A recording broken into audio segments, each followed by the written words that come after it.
Um. Okay. Okay. We're gonna be discussing Disney and all the sequels there. I'm gonna be pulling up that story first. All right. Here we go. Okay, so Frozen, Toy Story, and Zootopia sequels are in the works. Disney CEO Bob Iger says anime sequels to Toy Story, Frozen, and Zootopia are in the works. This is Bob Iger's quote. He says, "Today I'm so pleased to announce that we have sequels in the works from our animation studios to some of our most popular franchises, Toy Story, Frozen, and Zootopia. We'll have more to share about these productions soon, but this is a great example how how we're leaning into our unrivaled brands and franchises." Very interesting. The news came in the wake of some sour news. Read a 5.5 billion cost savings by the conglomerate across all divisions, and 77,000 jobs getting cut at Disney. The most recent installments of these animated franchises were huge global grossing hits on the big screen. Frozen 2, $1.45 billion in 2019. Pixar's Toy Story 4, 1.07 billion in 2019, and Zootopia, which 1.02 billion in 2016. So do you think so? I mean, they probably already had this planned already, obviously, with the sequels. But they were probably. Do you think they were probably anticipating the news coming out already, and then they were like, okay, well, we have to alleviate this with the news of the sequels? I mean, what do you think there of like the 7,000 jobs being cut? And then I know they also said like 2.4 million subscribers were also lost from Disney Plus at the quarter of 2023. But if you read the article talking about it, Disney Plus is not in a certain area. I'm going to try to pull up the article there, but they said they got lost from a certain area. But yeah, what do you think about that? It's like Disney Plus got dropped from certain parts of the world, which that tends to happen. But I think the announcement of those sequels are kind of for Disney to save face with all the bad PR they're getting about those jobs being cut, about how many employees are getting laid off. But I also think it's kind of sad to see, even though I liked Toy Story 4 quite a bit. That was probably one of my favorite movies of 2019. And I really ended up loving Zootopia when I finally saw it. Frozen 2, it's a movie that's not made for me, but I appreciate it for what it is. And it's no surprise to me that we're getting sequels to those, but it is disappointing that they're going back to the sequel route after, frankly, kind of the disastrous 2022 that they've had with the box office bombing of both Lightyear and Strange World. But how much of that is on Disney? Probably not a lot, because they didn't market either of those movies very well. They had a CEO at the time with Bob Chapek who actively hates animation, kind of looks down on it, and basically set them up to fail. Yeah. So here's the article from Variety about them losing the 2.4 million subscribers. So it says the drop in Disney Plus subscribers, which was bigger than analysts expected, was entirely driven by a 3.8 million sequential decline. Disney Plus Hotstar, the version of the service offered in India and parts of Southeast Asia, to stand at 161.8 million at the end of 2022. Last year, Disney lost streaming rights to the Indian Premier League cricket matches, which prompted it to lower growth targets for Disney Ugh. Plus Hotstar in India. In the Oof, U.S. that's a big fucking L. And then it also says in the U.S./Canada, Disney Plus gained about 200,000 subs to reach 46.6 million. Hulu gained 800,000 in the quarter to stand at 48.0 million, and ESPN Plus increased by 600,000 to 24.9 million. And then it says Disney's direct to consumer revenue for the quarter rose 13% to 5.3 billion, while its operating loss increased 78% to 1.05 billion. The higher operating loss, which was better than analysts' forecast, loss of 1.22 billion. 22 billion here. So yeah, that's part of some of the reasons why it dropped into subscribers, because it's not in those parts of the world anymore, like Nick had mentioned there. And to go back to Nick's point there of talking about the fact that yeah, it may have been some of these sequel announcements may have been in response to that of getting people more excited about Disney stuff again in the band and getting more subscribers in the areas that they are in, and then also will these sequels will they be even good to begin with? I mean, they went to the well a lot with Toy Story. People thought like you go into the well with Toy Story 2, okay, that was pretty good. Then 3, hey, that was pretty good. Hey, Yeah, that then you did the three was incredible. It was one of the first Pixar movies to get nominated for Best Picture, not Best Animated Film, Best Picture. Period. yeah. So it's like when they did the third one, it's like, damn, you did a hat trick. Then they were like, okay, we're gonna do a fourth one. It's like, damn, you gonna go back? You gonna do it again? I Ooh. don't know. And then it turned out pretty well. And the fourth one is fucking incredible too. Yeah. Yeah. So, I mean, hey, I mean, maybe they could. Can they strike gold again? I don't know. I mean, let's see. Um, so with that, so Toy Story, obviously, I mean, I think they were expecting a lot more from Lightyear, Hmm. which they were which didn't really perform up to what they were kind of wanted it to. With Frozen, I've never really been a big Frozen guy myself personally for me, but I know it's a big hit. Zootopia, again, huge hit for them. Great movie, does really well. Let's see what kind of happens. Zootopia, they Hmm. gonna Yeah, Zootopia is a great fucking movie, and I'm very curious to see what they do for a sequel because the first one was such an allegory for racism. I wonder how they explore that further when it eventually comes out. And yeah. Frozen, it's a movie that I wasn't too crazy about, but that movie also got me laid more times than any Disney film ever has. So good looking out, Elsa. Uh, and speaking about their recent track of the original film, this is from Deadline here. So it says franchise sequels work.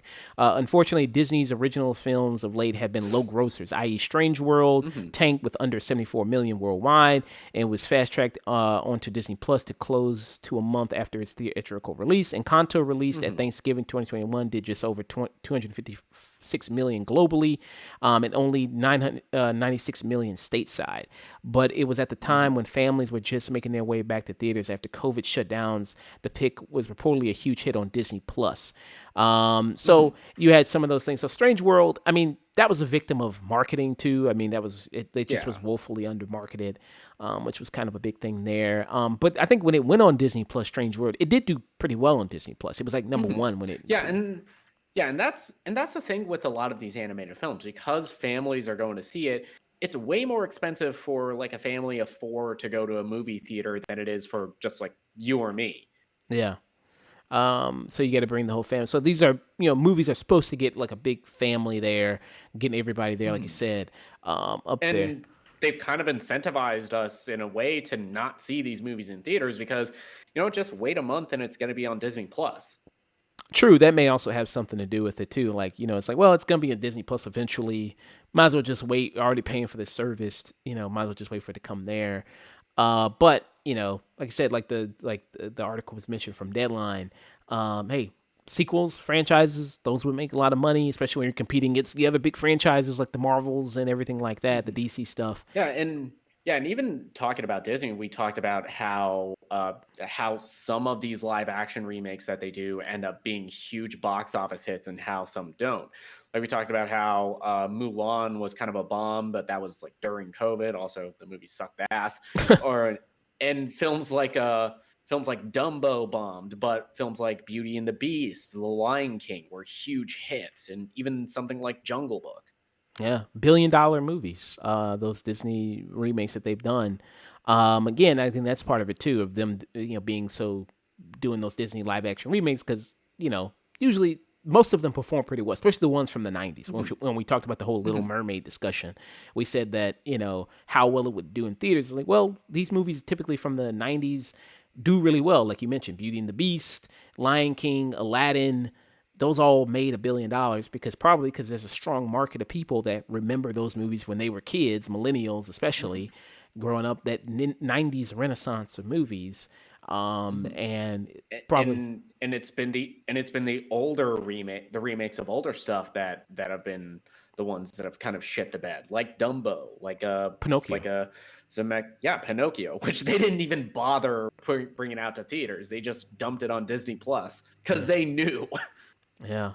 And then maybe with Bob Iger back in the CEO position, maybe that's going to shift it in a different direction, and then things are going to, maybe had a better idea of what to do rather than Bob Chapek. But we'll kind of see that there. Um, Disney at this point in time, what they're doing with their stuff, just with the animation, because Mhm. there you have some people who said that well, Disney's not the same anymore, it's falling off, and it's all this other stuff. What's your opinion on Disney animation as of now? I think Disney animation has kind of fallen into that camp where it has become hit or miss. But when they hit, especially with stuff like Soul, stuff like Turning Red, even stuff like Zootopia, all of that, all of those great films, those films are fan fucking tastic. But when they miss, which I finally saw Strange World and I wasn't too crazy about it, I thought the movie was just okay. Stuff like Lightyear, which I thought was fairly mediocre. It's almost disappointing whenever one of their movies isn't up to snuff because it's like I know you're better than this. I know this studio is better than this. I come to expect greatness from this side of your company. Mm, yeah. Yeah, true. So yeah, a lot of stuff like that. Like you said, Strange World, just okay. I mean, I thought the same thing, just okay. Lightyear was also just okay. Mhm. And there's such high expectations, especially with Disney animation, of all the great things. And I think people forget when you have a couple of duds, all the great things that are Yeah, there. it's like what have you done for me lately? Yeah. That becomes the question from it. Yeah. So you kind of have that. And do you like, and some people have complained with some of this Disney animation, like, there's no, really, I think some people have attributed the downfall of this, like, Disney villains, like, speaking of that, we had some classic Disney, like Jafar, Mufasa, I mean, not Mufasa, I'm sorry, Scar, and all the kind of like Disney villains, iconic Disney villains like that. Do you think that's part of the problem? Because you think Disney stuff, like Pixar stuff, these animated movies are too focused on Mhm. like maybe the more personal drama, interturmoil, like stuff like Encanto. Like there was no main villain. It just was like generational trauma was the was the villain here. Shit. Do you think that's part of it? Shit. It's kind of hard to say because even a film like Encanto, that was a huge hit for Disney. Not when it was in theaters, but when it eventually dropped on Disney Plus, that became really huge for them. And it's kind of hard to say. It's like a very case by case basis. I feel like because a lot of millennials are coming into directing a lot of these newer films. People like Domi Shi who directed Turning Red. A lot of it became just write what you know, and we didn't really grow up with a lot of these like big iconic villains. And just writing our own lives, especially with Turning Red, which she spoke about as being semi closer to being autobiographical than she would have liked, and writing a lot of her pain and her trauma into that film. Even a film like Soul, which is my favorite movie of 2020, that really doesn't have a main villain. Mm. I mean, but I think we kind of did. I mean, because she's in the age range as us, because she's the Hmm. woman who directed Turner Red. She's like in her early 30s, so she's kind of in the same age Hmm. range as us. And I mean, she probably grew up with Little Mermaid and Aladdin and Hmm. Lion King and Hercules But and I think that might be a little bit because every single writer is probably their own worst critic. So it's mm, like we already have a lot of these iconic Disney villains, and if you know you're not gonna top it, then why try to write that? mm, Instead, focus on something a little more personal with your script. yeah. And I like some of the personal stuff they did, like Soul and Kanto, Turning Red. Like there is no, I mean, well, I guess if you want to count the Mhm. mother and then generational trauma again, but there is no real big, big villain here. You know what I mean? Like something on that level, like you saw maybe. I mean, what was the kind of the last big kind of Disney villain that we got? Shit. Was it the one from Princess and the Frog? Was I it? think it was Lotso Bear from freaking Toy Story 3. Oh, okay.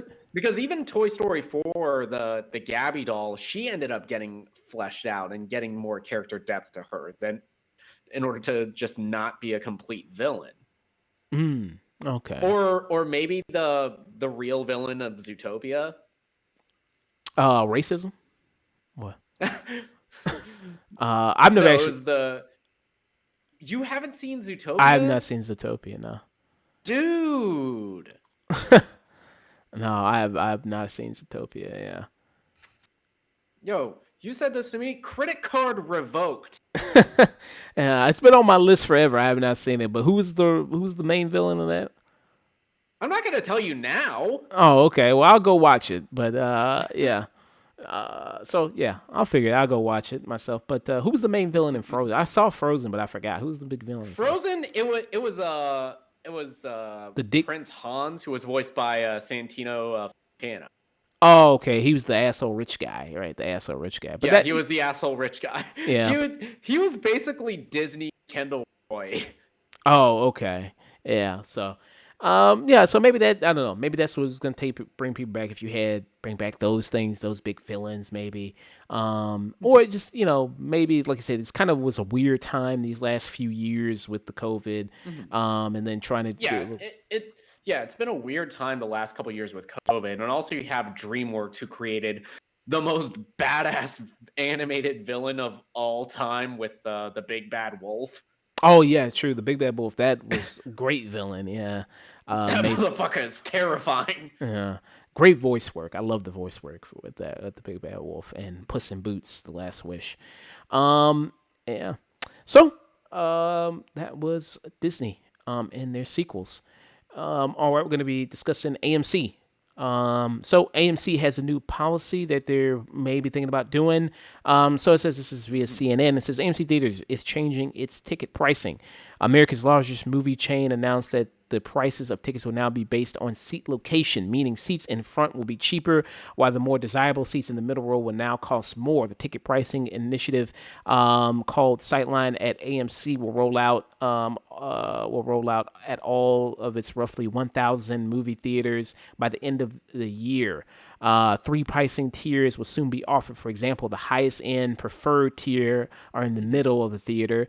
It will be priced at the slight premium compared to its standard tier, which the theater chain says will remain the cost that remain the most common choice and will be sold from the traditional cost of a ticket. The third tier is called value, which are seats in the front row of theaters and will cost less than its standard tier.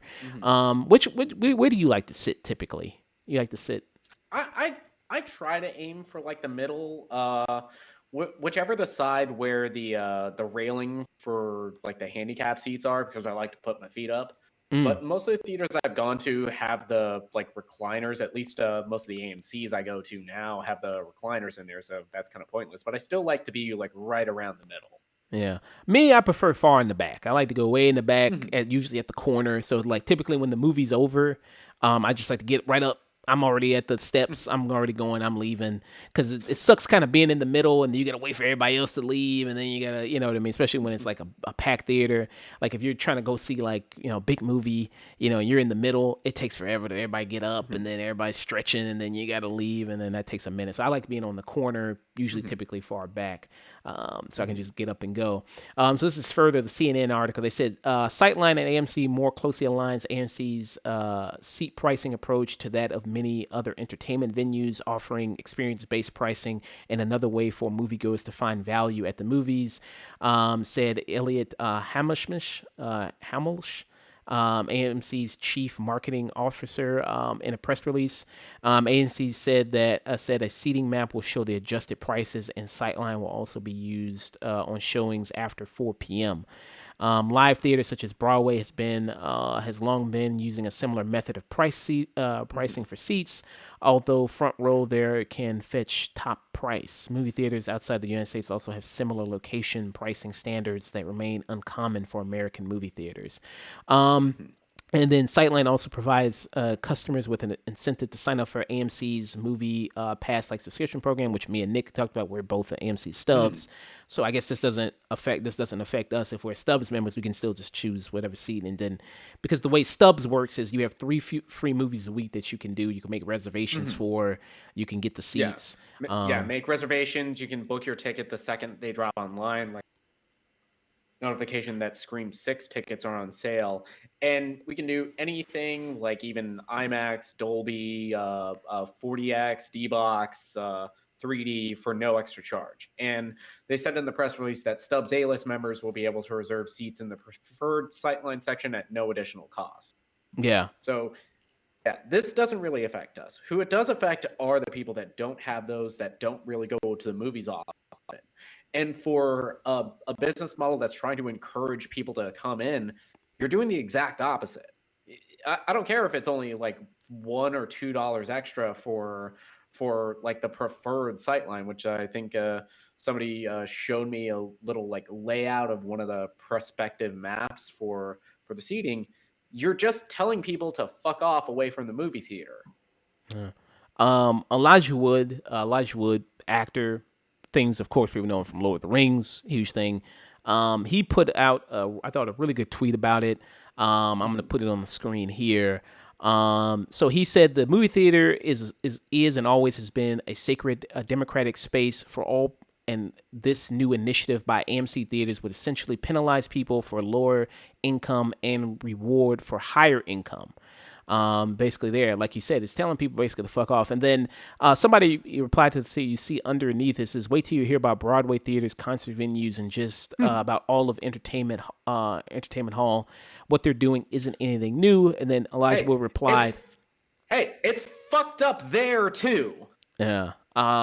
He replied, yes, but this has never been the case for movie theaters. Right. So, I mean, I think the difference is with something like seeing a live show as opposed to seeing a movie in a movie theater. It's like a live show, being up close is like, because you're seeing a live performance, you get to hear better, be closer to the artist or performer maybe, and get more of a sense of immersion maybe if you're that up close to it, and have that type of feeling. Like in a movie theater, being front row and you looking up like this, that's not very comfortable.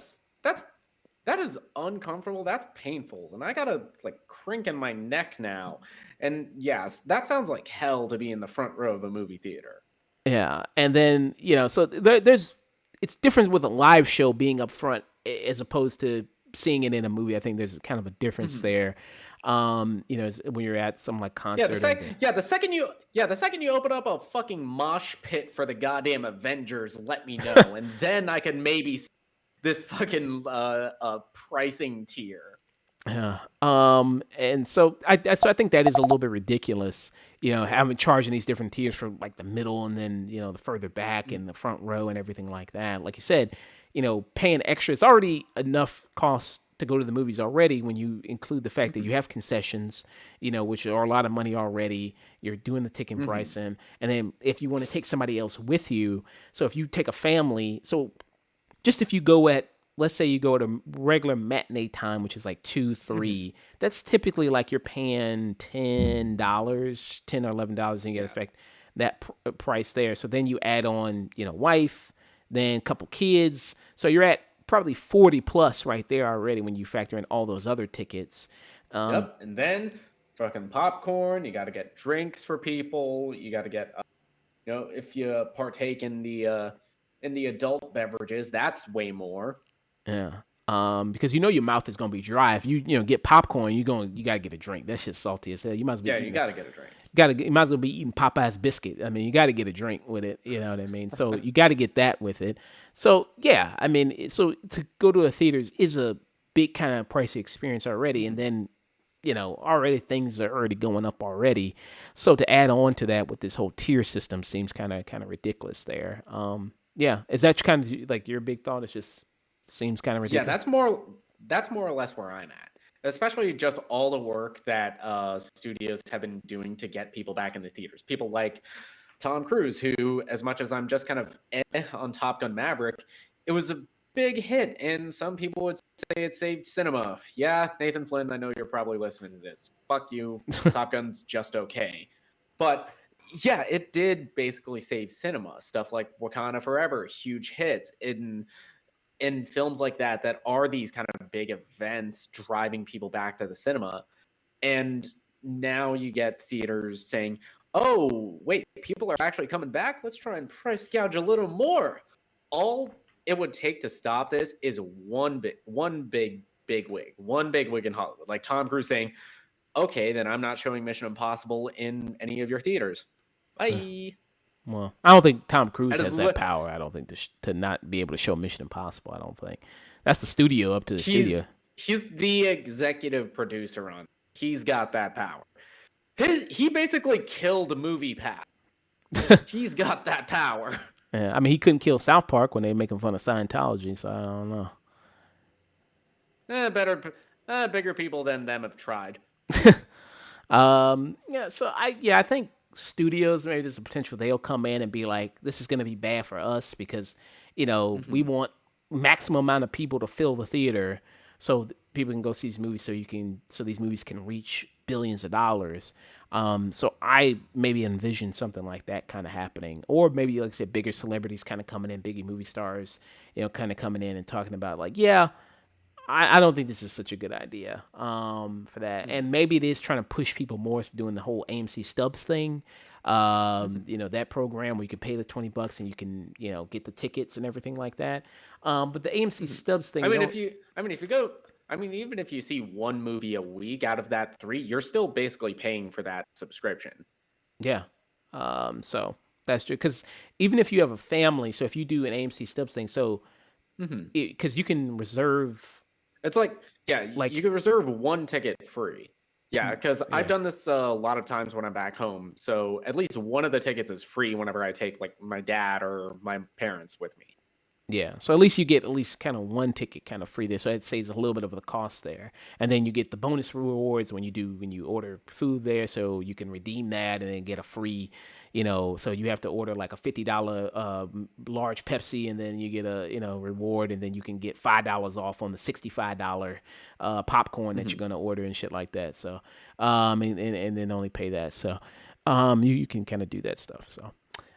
Yeah, so we'll see if they can kind of continue with that, if they're going to be able to doing that. I'm trying to see. It doesn't say when they're exactly. Did they say exactly when they were going to roll it out? I was trying to maybe pull that story back. I don't think they have a precise date yet. I think they're kind of putting out the press release for it now, kind of gauging the response to see if anyone will actually Yeah, like stick around with it. yeah, And kind of similar to how keeps announcing like password cracking down on password sharing, and that lasted for what, 2 days? yeah. Because by the time we put up the video, hey, that shit, they already said like, nah, we ain't doing this shit. Just JK. Yeah. I don't think there's a date of when they're kind of gonna be rolling out. So maybe reaction to it will be enough for them to go like, maybe this ain't worth it. Yeah. Um, yeah, because I don't see exactly. They say we'll roll out at all the roughly 1,000 movie theaters by the end of the year. So it's close to like they said, end of the year. That's the time frame there. Sightline is what the new program is called. Okay. Well, I mean, and then people, if they can't, if maybe they'll divert from going to AMC to go to maybe Regal, Cinemark. As we talk about, those are usually the two other big ones that are there that people can go to. But AMC is very convenient because there's always a lot of AMC's Hmm. around wherever you go. Hmm. Yeah, Um, I restarted my my Stubs membership when I came back to the States, mostly because there's like an AMC like 10 minutes away from my house. yeah, so it's the convenience of it too. Is would be you know maybe hard for some people to find another movie theater, especially if you're in a small town. Like Hmm. usually, like sometimes an AMC is like there's only typically maybe one that's close by you if you kind of in a smaller kind of area there. Because in a bigger city, you can go to maybe a lot of other independent smaller chains that you can kind of find. Maybe it's a little out of your way, but you can Hmm. kind of find it. The area I'm in, I could do Alamo Draft House, which is nice. It's a nice Hmm. experience doing Alamo Draft House, and they are quick about them phones. They will swoop down like you. Oh, they don't fucking play with that shit. As soon as they see a light, boom, they on that shit. They like, what you doing? They got the flashlight in your eyes like a cop. They be doing Yo, that. turn that phone off or it's going up in your ass. Yeah, I mean, so they are on it. So if you want that They theater got fucking experience, bouncer. They don't have ushers at the fucking Alamo. They have bouncers. yeah, they are on it, man. I'm telling you. So if you want that, you can order food. They do the whole dine-in thing. Mhm. There, it's just Yeah, and pricey. the food. I've done Alamo Draft House every time. Shit is a great fucking experience every time I've gone. Yeah, it's just going every time. It just gets a little pricey because if you want to order Mhm. food and do all Yeah, that stuff, it's just like it's a lot when the bill comes yeah. out. Shit, Yeah, It's like, shit adds up. yeah, when you do Yeah, all that, yeah. that bill comes out is like, bitch, are you for real? Yeah. At least the tip comes included with the bill, so you don't have to add on a tip to it. So that's That is pretty true. good. So that's pretty nice. Yeah. So that was AMC.